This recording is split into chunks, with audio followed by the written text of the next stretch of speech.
Hello, and a very warm welcome back to the Gimme a Whole Year Wrestling podcast. My name is Ant, and today I'd like to take you through my top 5 picks for the most valuable wrestlers in a world of isolation, a world of empty arena matches, a world where we don't really know what's going to happen next in terms of, are we going to get these shows anymore? How are we going to film them? Are they going to be able to have that many people in the room anymore? Who knows? This is just my top 5 picks of the most valuable wrestlers. Leave a comment down below. Let me know yours. It'd be great to hear them, and we'll try and respond to all the comments we can. Please don't forget as well to like the video if you enjoy it, and also subscribe to the channel for more awesome content. Dom's been doing a lot of stuff. I've been doing a lot of stuff. We can't do this stuff together anymore, unfortunately, but hopefully that'll change soon. And everyone stay safe. Wherever you are, stay safe and stay considerate. So, at number 5... Chris Jericho. So with all the change going on in the wrestling world and the fact that we've abruptly gone into these empty arena matches and stuff like this, Chris Jericho is able to play this to his advantage. Suddenly, a performer who is perfect at playing to a crowd of boos or cheers is able to turn it on his head. And when he's not getting boos, be able to use that as a way of, well, the crowd aren't booing me, so they don't hate me anymore. Also, the faction that he's in as well, and the way that his faction members is reacting to him. The episode of AEW Dynamite recently where Sammy Guevara was singing his theme tune. Brilliant. In many respects, it looked like Chris Jericho was breaking out of character a little bit, just laughing, but it was fun. And he's still having a good time. And in these times, we need to be having a good time, even with the heels.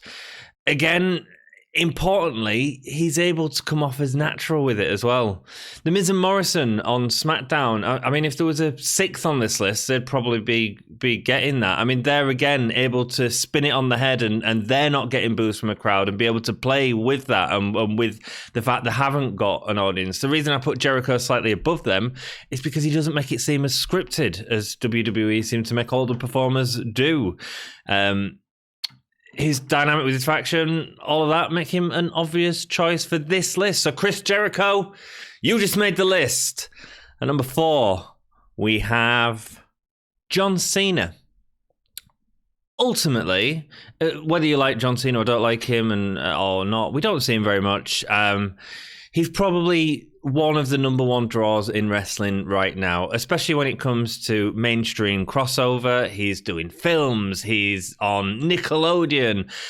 People know him. In many respects, he's sort of what The Rock was when he was sort of doing Walking Tall and all them sort of films. He was a massive wrestler, and no one can argue that John Cena was a massive wrestler. More diversive than The Rock in terms of crowd's reaction to him. A lot of people dislike him. A lot of people really like him. But so in normal times, he'd probably be number 1 on this list, to be perfectly honest. I think he's a massive draw. In a world of empty arenas, it's brought him down a little. However, in terms of we've seen him on SmackDown once, his promos are still great. Even to an empty arena, he proved that on SmackDown. He had that whole thing with Bray Wyatt, which was a really good segment, one of the better segments, I think. You could argue Edge is a great promo, but I'd say that was because of the great story that they've actually managed to put him in as well. Also, he's able to appear sincere. When John Cena talks, people listen, and whether there's an audience there or not, he's able to speak through the camera sometimes and make it feel like he's really speaking to you. And he's not the only person on the list that's able to do that. Another really important reason for John Cena to be in this list is because of his message. His message of never give up is actually a message which a lot of the world needs right now, who are struggling either through social isolation or with this virus that's happening. The message of never give up has never been more important, I don't think. So that's why John Cena is in the list. Number 3. I'm putting in Cody Rhodes, the American Nightmare here. Now, perhaps he is AEW's John Cena. He's able to speak to a crowd, even without a crowd there. He's able to reach through the camera and speak to you. And what Cody does, which I believe is brilliant, is he was able to, especially in the promo he did last week, he was able to have 2 meanings with everything that he was saying. He was talking to people about the hope that people need and during this troubling time, and that we all need to come together. And he was also relating it to the wrestling and the wrestling storylines. And I think that's great. Cody, like John Cena, can command a crowd. And not only that, but he's able to tell wonderful stories in the ring wrestling. He may not be the most technical wrestler. He may not be the most showy wrestler. He may not have the best moveset. But he can tell a story. And whether he's got a crowd there or not, he can tell that story and really make it feel real, really make you feel that the stakes are high, and have these great spots. Wonderful on a mic as well. Promo, wrestling. Cody Rhodes is a really valuable wrestler right now. At number 4 is Bray Wyatt. I never said it was based on what we've seen, but the potential with Bray is massive. Some people iffy about the character. I am, because WWE creatively are not always great, but the potential is there. I mean, this is a guy with 2 personalities, for one. He has a fun house. His character is so big. Now, bear with me here. Can you imagine a full episode of SmackDown set in a fun house? I'm not just talking about the set that they have, but actually, you know, get rid of the chairs, get rid of the fact that the audience isn't there. Let's forget about that. Let's actually have an episode, almost like a 2K20, and that's a bad game, I get that, but also like a 2K20 special arena where it's like a fun house, you know? Have Jeff Hardy Swanton Bomb off a load of giant ABC wooden blocks, you know? The New Day come out and find joy in the theme, you know? It's their sort of environment, but then also haunted by the twists and turns that are within the funhouse, the darkness that exists within it. Puppets, Sister Abigail, Rambling Rabbit, get them on commentary.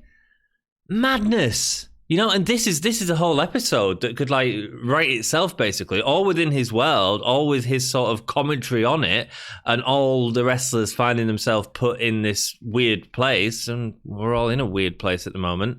Even have a backstage segment with Vince McMahon, meeting the Vince McMahon puppet and what that's like. It'd be hilarious. It'd be great.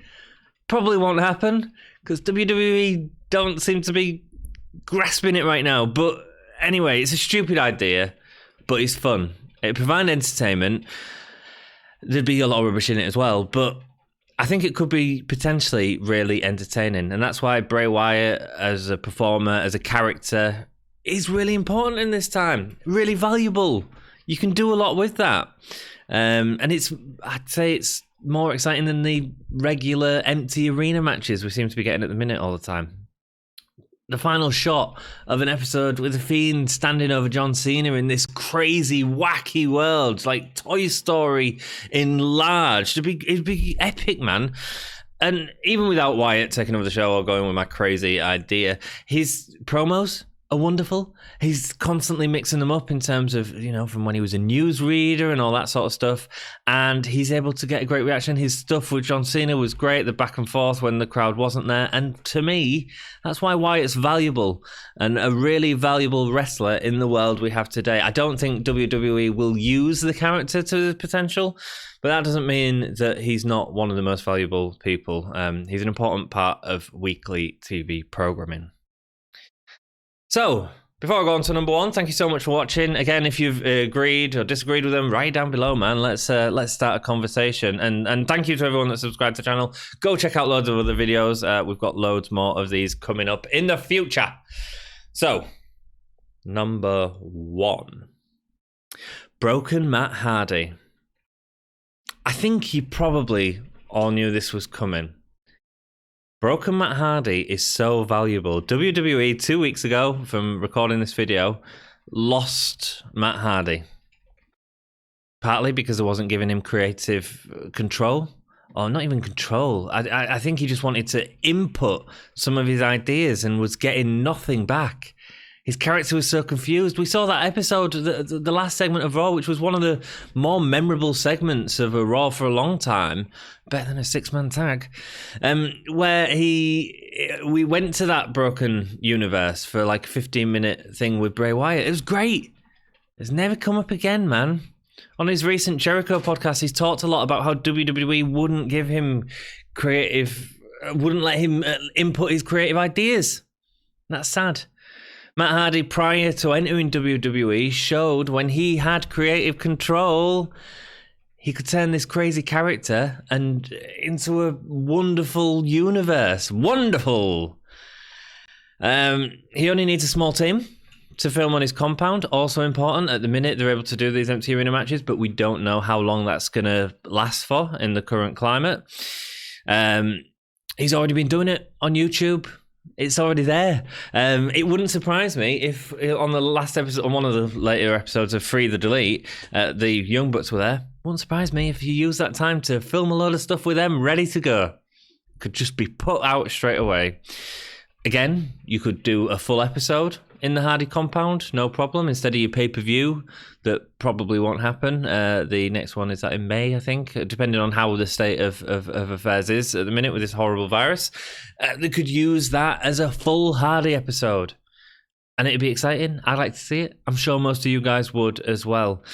Not only is it refreshing during a normal episode of AEW or any sort of wrestling program to go to a different universe and see something filmed in the woods or something like that, but a full Matt Hardy freedom show, delightful.